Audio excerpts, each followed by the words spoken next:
All right, hello everyone. My name is Dr. Jay Smart and I'm the Chair of Psychology here at Miami University. And this video is just meant to be a brief overview of the psychology major for those that are here, or just getting here, or those who even are interested in seeing how we do psychology here at Miami. So let us begin. So just a few basics. So first, this is actually a copy of our bulletin page, so you can see kind of the overlay of the major here. And as you can see, it's a pretty straightforward major, and it's a major of lots of opportunities. So it's about 40 hours altogether, 36 of those being Miami credit, psychology credits from that. And that's still a relatively small footprint. So remember, if you're at Miami, you need 124 to graduate. So that leaves a lot of room to do other things from that. What you will get from us, because that's always the important thing, is that you'll get a breadth of knowledge, and that's from our intro course and also from our breadth requirements, which I will explain in a second. You'll get a depth of knowledge from our upper level courses, and you will get a skill set that is both useful for academic and career settings. And this is kind of the core things that we believe that all psychologists should know how to do. So, starting with 111, which is Introduction to the Field of Psychology, you can take that from us, or there's other ways to satisfy that. You can take EDP 101, which is the intro class from our sister major, Educational Psychology, which is across campus from us. You can bring in AP credit or CCP credit. Any of those count for that. You will have to take Psych 112 no matter what option you choose. And Psych 112 is Introduction to the Major rather than the field. And there's two versions of that. There's the Psych 112, which can be taken anytime, and Psych 112M, which is for our first semester freshmen that are coming in the fall. So that's always a fall course. Both have the same major content. It's just the M class has a little extra because you're first getting to college. So there's some college prep information that's in that one. So those give you a general overview for that. The next piece is I'll talk about is our skill set courses, and that's because these are the only courses in the major that you have to take in a particular order. One of the things about the major is it's fairly flexible. You don't have to take courses in a particular order, but you do have to take these courses in order to take upper level courses. So you have to get through the sequence. So this is 3 courses: Stat 261 from Stat Department, Psych 293 from us, which is Psych Stats, and Writing and Research Methods, which is given our tool set for that. And these courses both satisfy a key part of the major, but they also satisfy university requirements, both in terms of Miami Plan and the College of Arts and Science. So one note I want to make here is that the Miami Plan, there's currently 2 that are operating. There's the Global Miami Plan, which is our older plan. And this basically, if you're here now, this is basically the seniors that are here now will be under this plan. Everyone else will be under the new plan, which is simply called the Miami Plan. So right now there's 2 plans operating. If you want to know what those entail, you can go to the website that's listed in yellow here. And these courses both fit both sets of requirements. They also fulfill college requirements. And in particular, they fulfill formal reasoning, quantitative literacy, and advanced writing. So we pack a lot into these courses for that, but we believe that they're important. So this is why we stack them early. This is why you have to take them before you take upper levels. So getting to that depth part, there's a couple things I want to note here. Prior to people coming in the fall of 2025, we had a major part of the major called the area of focus, which is basically the specialization for the major. You have never had to declare that. For those that are here now, you still don't have to declare it. You just take the appropriate courses, and I'll explain what those area of focus possibilities are in a second. For those coming in this fall, there is no area of focus requirement. Instead, what we're presenting, and we'll present this in the video, are some pathways that if you're interested in a particular career path or kind of post undergrad kind of trajectory, what are some courses that you can take to help prepare you for that? So I'll talk about both of those in this video. Regardless of whether you're doing area focus or not, it is the requirement that all students take 4 upper level classes, and that's to give you that depth that we talked about earlier at the top of this slide. So this gives you just a quick overview of what the major is. So what I'm going to do is talk a little bit more in specific about the areas. All right. So the first one is that before deciding on any path, because psychology is so broad, we require all majors to take 1 class in each of our 5 core areas. So that's biopsychology, which is the page that's here, cognitive, developmental, individual, and social. And I'll just go through those in alphabetical order. Biological is just what it sounds like. It's looking at the physiological underpinnings of behavior. Aside from the coursework, we have researchers both doing human neuroscience as well as animal models of neuroscience. So it's a broad range of specialties and expertise that are in the department. One great program that's in this particular area is something that's called the BERT-BN program, which is Broadening Undergraduate Research Experience in Behavioral Neuroscience.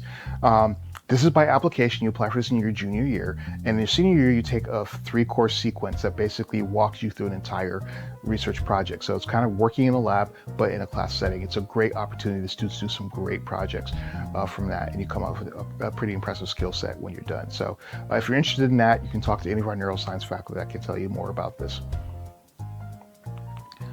Cognitive this is the area that really talks about how we think and the mechanisms. So this is talk about perception, attention, memory, language, decision making, problem solving, motor control, those kind of aspects of that, and how we really interact with the world in terms of how do we deal with the information that we're getting and how we use that to meet our goals. This is also part of thematic sequence. Now, for folks that are under the old MIND plan, this is important for you.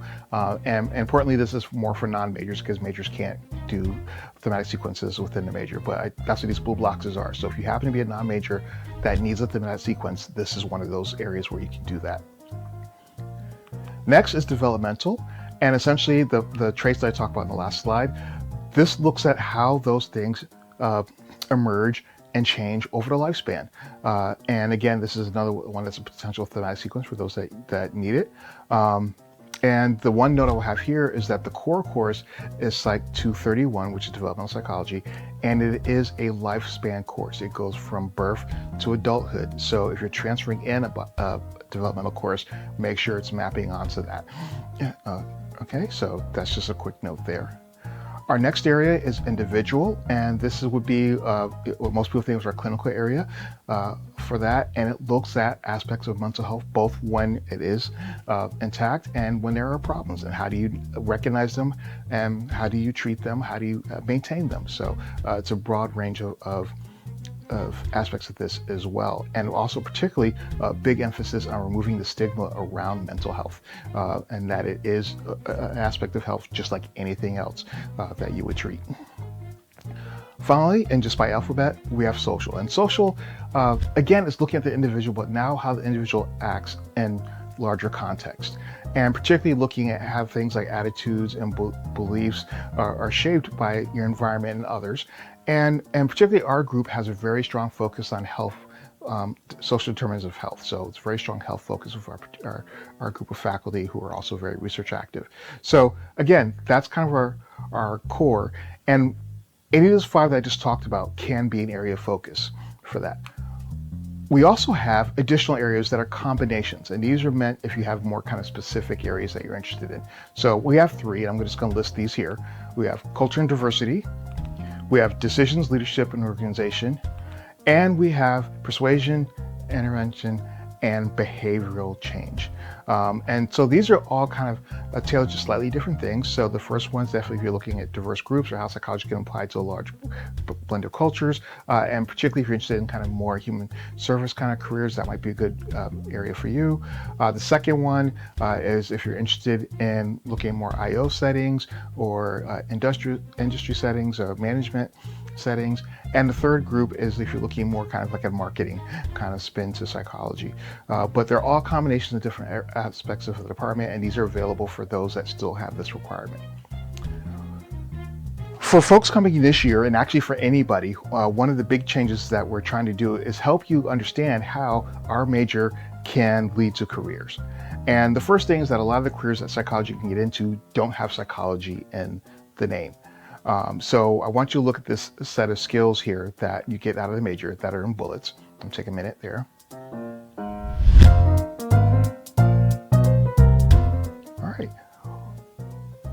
These are skills that are useful no matter where you go. And these are things that you'll get just as a course of getting through our major. And so you can see here, there's also a large list of potential careers you can get through, but we wanted to show you a couple of maps of what that looks like. So we, for instance, this first one is interested in mental health or counseling.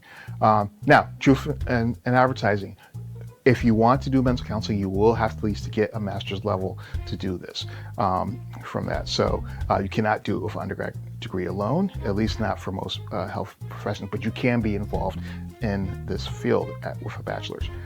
So what we have here are broken out the core courses, some electives, and also some outside of psychology courses that can help bolster kind of your skill set and your knowledge base for that. Another example is if you're interested in working with children, same thing. We have these maps between core courses, some electives, and some outside the major. And there's some great opportunities across campus for actually getting certifications to deal with working with children. So those are great things to take advantage of. Another one is here, if you're interested in more cognitive field, that's the field I'm actually in. Again, some core courses, some electives, and some outside connections to other areas in the university. If you're interested in work, like we talked about some of the combined areas of focus, same thing. There's some core courses here, there's some electives, and there's some outside of the department kind of selections that you can choose. And what I'm hoping that you're seeing is that you can use psychology to build all sorts of pathways that will get you to the place that you want to go. So again, I can't express how much opportunity is available here.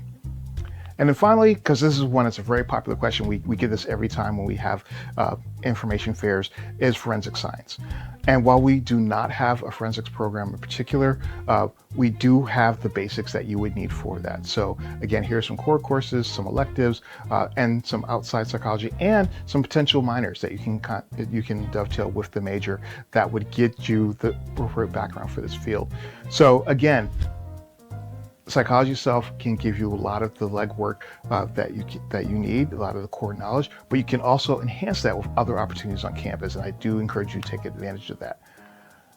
Now, there are other things you can do besides just being in the classroom. There's a lot of being in the classroom.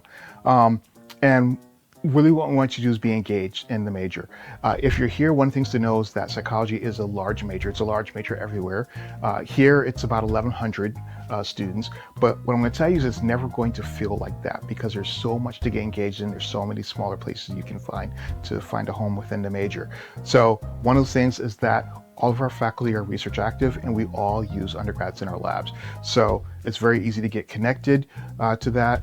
There's a list of labs on our website. We have open house at the beginning of every semester. This year it's August 29th.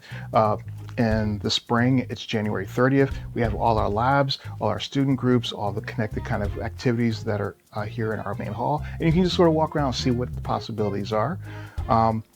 There's also opportunities for doing an honors thesis, and you would apply for that in your junior year, and you can ask about that once you're ready for that.